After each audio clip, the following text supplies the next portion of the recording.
What's going on, everybody? Welcome back to the channel. Thank you so much for watching and supporting. Got a great video for you guys today from Ted Cruz. Always good to hear from him. Before we jump into this video, just wanted to give a quick shout out to our newest channel, link in the description below. We are doing some things on this channel that we have never attempted to do before. I think you guys are seriously going to really love this. Go over and check it out. It is much more than just our normal commentary and videos. So I think you guys will really like it. Go shoot a subscribe over there. We really appreciate it. Let's dive in. Alrighty.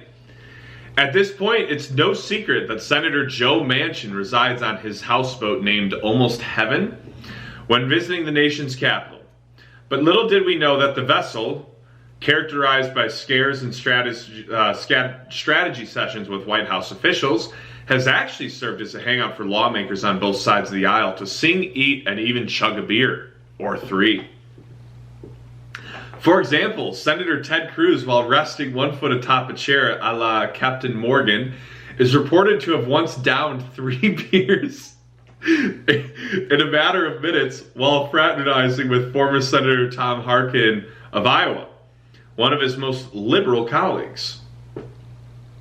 Said former Senator Mark Begich, Democrat from Alaska, who was apparently awestruck watching the moment Cruz was drinking those beers like water. I would love to slam some brewskis with Ted Cruz. I would do a beer bong with him. Can you imagine? And on the party deck, punctuated by wrought iron chairs and tables with umbrellas, colleagues who clash on the Hill are seen sharing pizza and pasta platters, sipping on moonshine, and singing and dancing to music like S.O.B. by Nathaniel Rateliff and the Night Sweats, a reported Manchin favorite. The West Virginia senator prefers to swap suits and ties for Hawaiian shirts and shorts, which he dons while Senate Majority Leader Chuck Schumer breaks into his own rendition of American Pie. Meanwhile, Transportation Secretary Pete Buttigieg might be seen chatting with the Trump-allied Senator Tommy Tuberville in a blink and you might miss it bonding moment. It is kind of crazy to imagine a lot of these people hanging out on the same boat. Like, Joe Manchin is almost a Republican, you know, so it's like that doesn't shock me. But Chuck Schumer, I mean, wow. Anyways, I thought that was just hysterical, that apparently Ted Cruz can just absolutely crush some beers. I need that from more GOP members. I need to see them slamming some brewskis, see what kind of manhood they got on them, you know, see what kind of backbone they got. Real test of a man is how fast he can slam a beer. Totally kidding, by the way, before somebody pipes off about this. I would totally chug a beer with Ted Cruz, though. Alrighty, so another Ted Cruz update. He wants to build another highway going through Texas. The junior Republican has been working with Democratic Senator Raphael Warnock, or as Kelly Loeffler repeats over and over again, radical liberal Raphael Warnock, on an amendment that would make the future Interstate 14 a high priority project within the Invest in America Act, an infrastructure bill making its way through Congress. Cruz proposed the amendment and senators approved it immediately. This is already more infrastructure than is in the actual infrastructure bill. If built, I-14 will run east to west, connecting Augusta, Georgia, to El Paso, Texas. The highway will take a route parallel to Interstate 10, roughly along US 190 through Jasper, Huntsville, College Station, and Killeen. Part of the interstate exists west of Austin already, but lawmakers want the entirety of the route completed. Originally proposed in 2005, the project is billed as the Gulf Coast Strategic Highway and claims to be able to connect inland military bases on a single highway. Advocates for the highway state will allow military personnel to also reach ports along the Gulf of Mexico, although getting from the highway to the coast seems more of a good idea than reality. Interesting. I'm looking at it now, so I guess I could see how it would be beneficial. I've done a similar drive a few times. I've done Charlotte, North Carolina to Phoenix like 3 times. And I could almost see it helping for this because you go through a lot of Texas, but I feel like I do it usually on I-40 going through Tennessee and stuff. So not going as north would definitely help. Interesting. Do we need a third east to west interstate through Texas? It depends on who you ask. Here's an interesting tweet. As a veteran of I-10 from Houston to West Texas, this is okay, I guess. All of the major population centers have loops to get around the cities. I guess it's a question of purpose for using the freeway. Interesting. So weird. Again, seeing Raphael Warnock and Ted Cruz work together. Yeah, I don't know. It's just funny. Like, I guess if you agree, you agree. It's just, don't always expect it, right? So interesting. We'll see what happens with this little highway bill. And another Ted Cruz update. Ted Cruz is taking shots at Republican colleagues who are backing a $1 trillion bipartisan infrastructure bill, accusing them of being complicit in advancing Biden's massive spending agenda and falling into a Democratic trap. And I am floored at not all, but obviously there's still the Liz Cheneys of the world, but really anyone in the GOP who gets behind the infrastructure bill, it's insanity to me, because there's nothing infrastructure in that bill. That is literally just a Democratic trap, like Ted Cruz said. I don't think Republicans should be complicit in the ticking inflation bomb we're facing, he said. He urged fellow Senate Republicans to step back from the bill, which he warned would create more inflation. This bill is a mistake. It continues spending trillions of dollars we don't have, and it is the gateway drug to the Democrats' reckless tax and spend bill next week, trying to spend another $3.5 trillion. So basically they want to pass this budget resolution in the next few days. It looks like to set up a path for some pretty big spending packages under reconciliation rules. Oh yeah, because that's to bypass the GOP filibuster, as always. Another thing that we should be thankful to Joe Manchin for. He's the only Democrat that's keeping us alive on the filibuster. Cruz took to the Senate floor shortly after making those comments to further slam the so-called Democratic trap.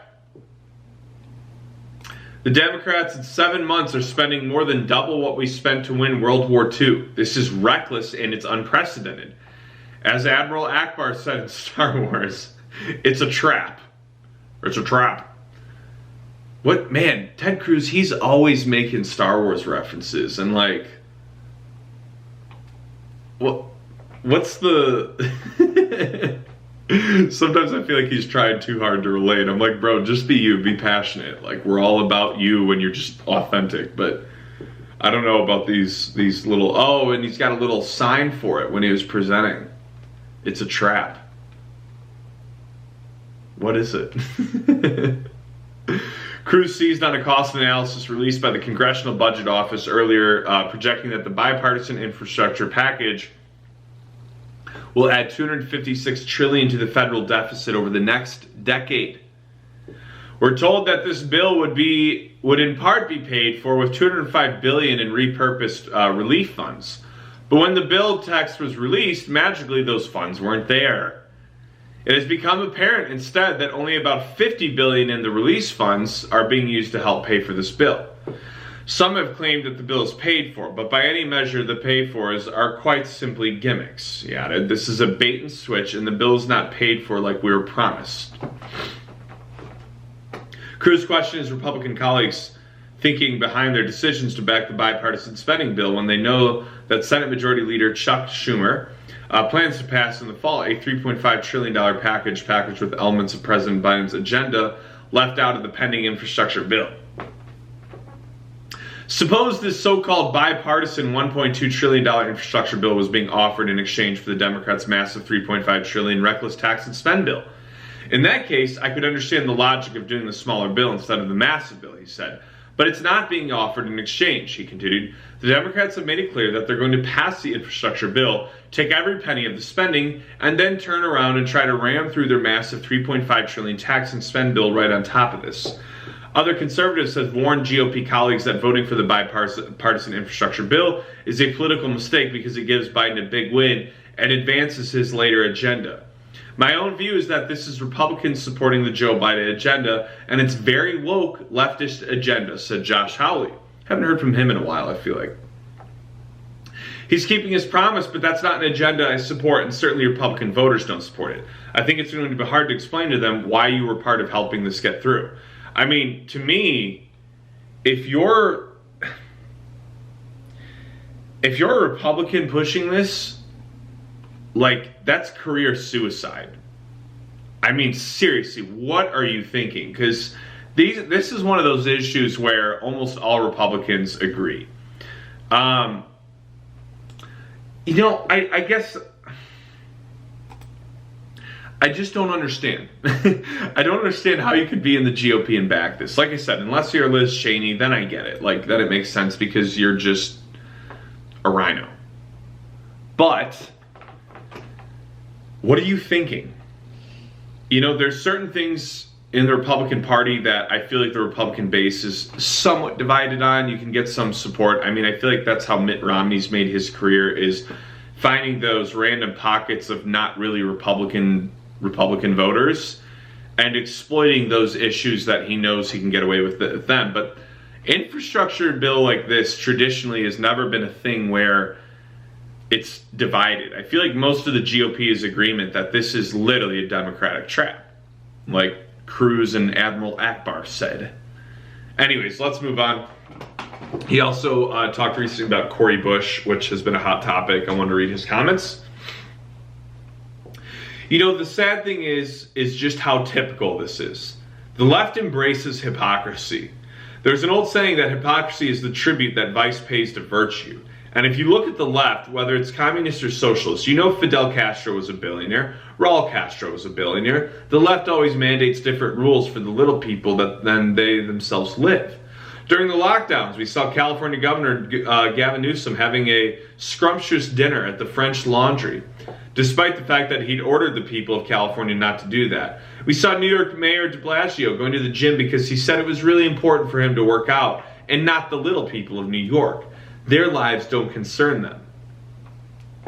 You have leftists like Cori Bush or Rosie O'Donnell who want to take away your guns, but they hire armed security to protect themselves. Or in Cori Bush's case, they want to abolish the police because, you know, the low-income people, the African Americans, the Hispanics, people who rely on the police to keep them safe, their lives are not their concern, but the privileged elites. The rules are for thee and not for me. And I gotta say that hypocrisy, if you're willing to impose tyranny on the people, then you shouldn't live by a double standard and impose rules on those that you yourself are not willing to follow. Amen.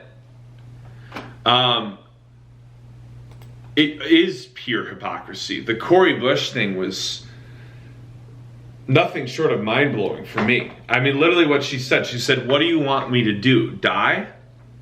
And I'm like, that's what everyone in Chicago's saying. That's what everyone in Inglewood's saying. That's what everyone in Compton is saying. What do you want me to do? Die? You defund the police, you don't know what it's like here. It's a war zone. And that's the thing, and that's not my words. There's countless interviews of people that go into these areas and they'll ask some of the roughest looking people, what do you think about defund the police? I remember this one so clear, and this man's sitting there and he's just like, man, I don't know what y'all are thinking.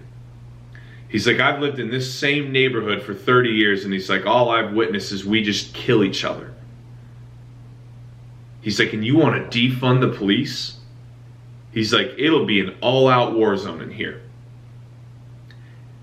And the reality is it's so easy for all these smug, rich people to sit in Washington in their $5,000, $6,000, $7,000 suits and to get up on stages and to get up in front of people and say, defunding the police is the smart thing.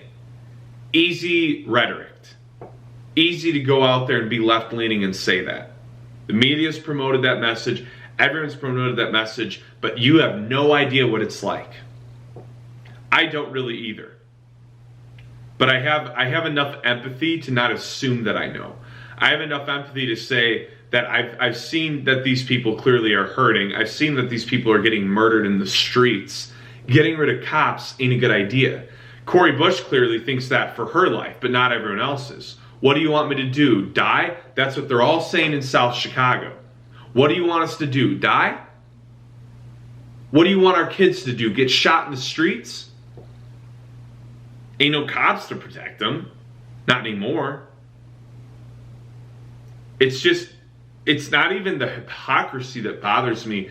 It's the all-out selfishness. It's the all-out, my life is worth so much more because I sit all pompous and smug on my throne of deception in Washington, and I tell you people living in the hood that you don't need the police. They're the ones that are harming you. Madness. Who do you think you are? Cori Bush? Think you're better than everyone else? Think your life is more important than everyone else? I'm not saying I'm any stand-up person by any means, but I know if it came down to it, I'd put my life on the line to save a fellow human being. I don't think you would. That's what's sick, is Washington is full of these type of peoples, the Cori Bushes, who run around telling you what's best for your life, telling you what you need, telling you what'll keep you safe, and they don't know. It's easy when you sit up there. It's easy when you sit up there in Washington thinking you know what's best. I get behind Republican ideology more often than not because I believe it actually best serves the people. I believe it actually gives you more opportunity. I believe it keeps you safer. That's like the main reason I get behind it. It makes sense. It protects human beings. It's not a perfect world. You're going to have mistakes. You're going to have screw-ups. You don't throw the baby out with the bathwater. You don't throw all the cops out. You don't defund all the police because there's a few racist cops. That's going to happen. You can't stop that. I'm sorry. Until it's the majority, there isn't a problem. There's no other way you can look at that. People die too often. Until there's a majority, you can't say it's a problem. You can't sit there and scream about the system being messed up when it's a not perfect world out there. People are dying from all kinds of things. You can't take the few that died from cops and blame an entire system, an entire government. You can't control all people. You can put guidelines and things in place to try and promote the good people and the free people, but there are going to be bad eggs in there that ruin it for everyone, but you can't stop that. It's not a utopia. It never will be. So don't throw the baby out with the bathwater. You need good cops. You need them in these communities. And when you talk and you see these interviews from people in these communities, they want it more than anything. Because they're the ones that have all had a relative that got shot in a drive-by shooting. They're the ones that have all seen their friends die or their friends injured. They're the ones that have seen their communities destroyed by gang violence, by these horrible things. Not by cops. You kidding? Think cops created the gang violence in some of these inner cities? And that's the thing. It's like I said, if you go and just YouTube some of these interviews, all you see is these people in Inglewood and all these other dangerous neighborhoods talking about how you cannot do that. You are going to create a little war zone here. Do you know what it's like already? Come on. Anyways, let's end this video here. Good stuff from Ted Cruz. Hope you guys enjoyed this video. Please like, share, comment, subscribe. Stay safe out there more than anything, guys, and stay tuned for more updates.